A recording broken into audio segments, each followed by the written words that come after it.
बेटी की विदाई। शादी के बाद विदाई का समय था। काव्या अपनी माँ से मिलने के बाद अपने पिता से लिपट कर रो रही थी। वहां मौजूद सब लोगों की आंखें नम थी। काव्या घूंघट निकाला हुआ था। वह अपनी छोटी बहन के साथ सजाई गई गाड़ी के नजदीक आ गई थी। दूल्हा अभिषेक अपने खास मित्र विनोद के साथ बातें कर रहा था। विनोद बोला, यार अभिषेक, सबसे पहले घर पहुंचते ही होटल अमृतबाग चलकर बढ़िया खाना खाएंगे। यहाँ तेरी ससुराल में खाने का मजा नहीं आया। तभी पास में खड़ा अभिषेक का छोटा भाई विवेक लाहा, यार पनीर कुछ ठीक नहीं था और रस मलाई में रस ही नहीं था। और वह ही कर जोर जोर से हंसने लगा। अभिषेक भी पीछे नहीं रहा, अरे हम लोग अमृतबाग चलेंगे, जो खाना है खा लेना। मुझे भी यहाँ खाने में मजा नहीं आया, रोटियां भी गर्म नहीं थी। अपने पति के मुंह से यह शब्द सुनते ही काव्या घूंघट में गाड़ी में बैठने ही जा रही थी, वापस मुड़ी। गाड़ी की फाटक को जोर से बंद किया। घूंघट हटाकर अपने पापा के पास पहुंची। अपने पापा का हाथ अपने हाथ में लिया। मैं ससुराल नहीं जा रही पिताजी, मुझे यह शादी मंजूर नहीं। यह शब्द उसने इतनी जोर से कहे कि सब लोग हक्के बक्के रह गए। सब नजदीक आ गए। काव्या के ससुराल वालों पर तो जैसे पहाड़ टूट पड़ा। मामला क्या था यह किसी की समझ में नहीं आ रहा था। तभी काव्या के ससुर रामनाथ जी ने आगे बढ़कर काव्या से पूछा, लेकिन बात क्या है बहू? शादी हो गई है, विदाई का समय है, अचानक क्या हुआ कि तुम शादी को नामंजूर कर रही हो? अभिषेक की तो मानो दुनिया लूटने जा रही थी, वह भी काव्या के पास आ गया। अभिषेक के दोस्त भी। सब लोग जानना चाहते थे कि आखिर इन वक्त पर क्या हुआ कि दुल्हन ससुराल जाने से मना कर रही है। काव्या अपने पिता रामनारायण जी का हाथ पकड़ रखा था।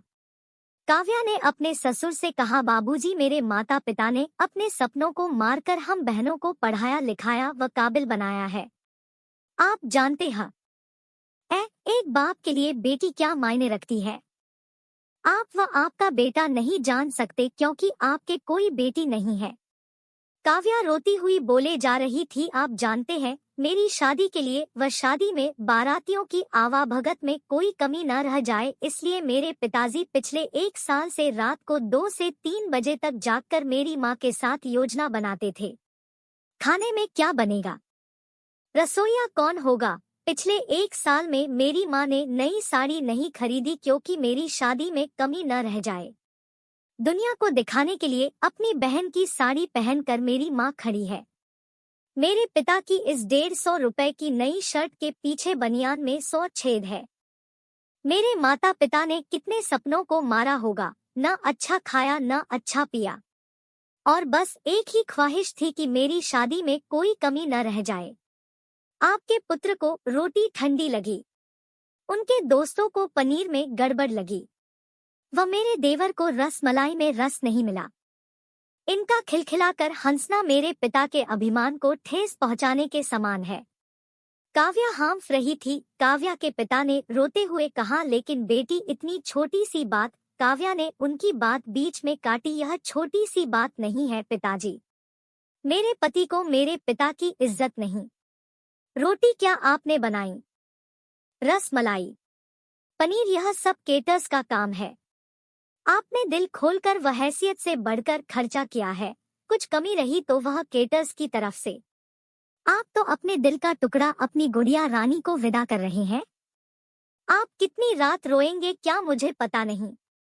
माँ कभी मेरे बिना घर से बाहर नहीं निकली।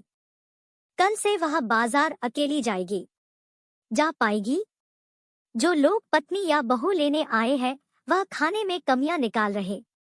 मुझ में कोई कमी आपने नहीं रखी, यह बात इनकी समझ में नहीं आई। उनके पिता ने काव्या के सर पर हाथ फिराया, अरे पगली, बात का बतंगड़ बना रही है। मुझे तुझ पर गर्व है कि तू मेरी बेटी है, लेकिन बेटा इन्हें माफ कर दे, तुझे मेरी कसम। शांत हो जा। तभी अभिषेक ने आकर रामनारायण जी के हाथ पकड़ लिए, मुझे माफ कर दीजिए बाबूजी, मुझसे गलती हो गई। मैं उसका गला बैठ गया था, रो पड़ा था वह। तभी रामनाथ ने आगे बढ़कर काव्या के सर पर हाथ रखा। मैं तो बहू लेने आया था, लेकिन ईश्वर बहुत कृपालु है, उसने मुझे बेटी दे दी। वह बेटी की अहमियत भी समझा दी। मुझे ईश्वर ने बेटी नहीं दी, शायद इसलिए कि तेरे जैसी बेटी मेरी नसीब में थी। अब बेटी इन नालायकों को माफ कर दे। मैं हाथ जोड़ता हूँ तेरे सामने, मेरी बेटी काव्या मुझे लौटा दे। और रामनाथ जी ने सचमुच हाथ जोड़ दिए थे। वह काव्या के सामने सर झुका दिया। काव्या ने अपने ससुर के हाथ पकड़ लिए। बाबूजी, रामनाथ ने कहा। बाबूजी नहीं, पिताजी। काव्या भावुक होकर रामनाथ से लिपट गई थी। रामनाथ जी ऐसी बेटी पाकर गौरव की अनुभूति कर रहे थे। काव्या राजी खुशी अपने ससुराल रवाना हो गई थी। पीछे छोड़ गई थी आंसुओं से भीगी अपने माँ पिताजी की आंखें, अपने पिता का वह आंगन जिस पर कल तक वह चहकती थी। आज से इस आंगन की चिड़िया उड़ गई थी किसी दूर प्रदेश में और किसी पेड़ पर अपना घरौंदा बनाएगी। यह कहानी लिखते वक्त मैं उस मूर्ख व्यक्ति के बारे में सोच रहा था जिसने बेटी को सर्वप्रथम पराया धन की संज्ञा दी होगी।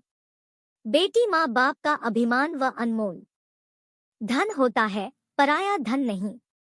कभी हम शादी में जाए तो ध्यान रखें कि पनीर की सब्जी बनाने में एक पिता ने कितना कुछ खोया होगा व कितना खोएगा। अपना आंगन उजाड़कर दूसरे के आंगन को महकाना कोई छोटी बात नहीं। खाने में कमियां न निकाले। बेटी की शादी में बनने वाले पनीर, रोटी या रसमलाई पकने में उतना समय लगता है जितनी लड़की की उम्र होती है। यह भोजन सिर्फ भोजन नहीं, पिता के अरमान व जीवन का सपना होता है। बेटी की शादी में बनने वाले पकवानों में स्वाद कई सपनों के कुचलने के बाद आता है, व उन्हें पकने में सालों लगते हैं। बेटी की शादी में खाने की कद्र करें। इस कहानी में आपकी क्या राय है, कमेंट बॉक्स में कमेंट करके जरूर बताएं। अगर आज की हमारी कहानी अच्छी लगी हो तो लाइक, शेयर और सब्सक्राइब करें। धन्यवाद।